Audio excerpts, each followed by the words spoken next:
This is Mark Hansel with Bulldog Media and the Bulldog Reports, and we are talking with Mr. Adam Hand. And we're at the Boone County Fiscal Court, where the Fiscal Court has just rejected a zone change application for a parcel roughly bordered by Chambers Road, Dixie Highway US 25, and Interstate 75. It was envisioned as a 209-acre parcel for industrial development, and there was quite a bit of opposition from the residents. Mr. Hand is a resident. You live on Chambers, or?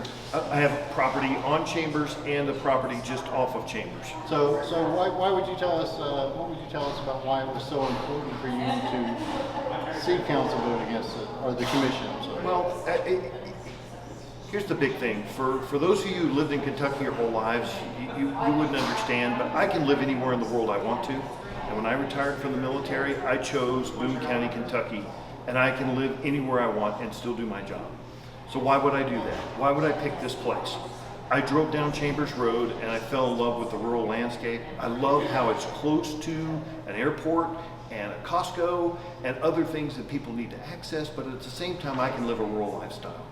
And I didn't want to see that destroyed, and I did my due diligence. I looked at the Planning Commission's current zonings around us. We knew industrial wasn't going to be a part of our lives until post-COVID, and we find out that, hey, somebody's going to build an industrial park that could have, Pop-Tarts on the menu, and I don't want to smell Pop-Tarts. I don't want to see giant buildings looming over the top, and I don't want all the congestion and problems that come with that. So it was a concern for us, and we got involved as soon as we found out. And that is a problem, in that we didn't find out until late in the process.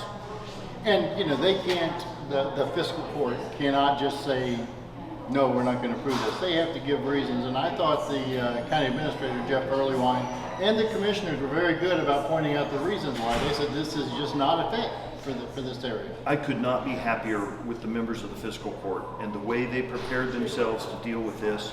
The Planning Commission is clearly trying to do the best that they can for the community, but without actually speaking to the community. I've never spoken to anybody on the Planning Commission. Nobody called me up and said, hey, do you mind if we put a 208-acre industrial park right over your shoulder?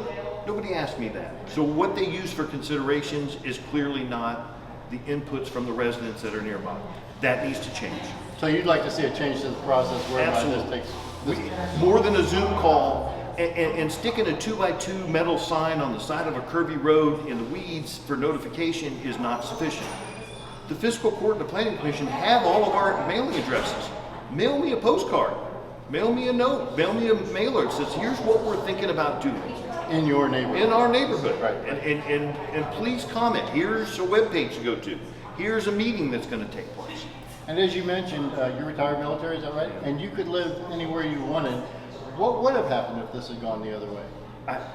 We would probably taken the best legal action possible to try to stop it. And if it had continued, I think we would move. We would leave certainly this part of Boone County, or probably Kentucky altogether.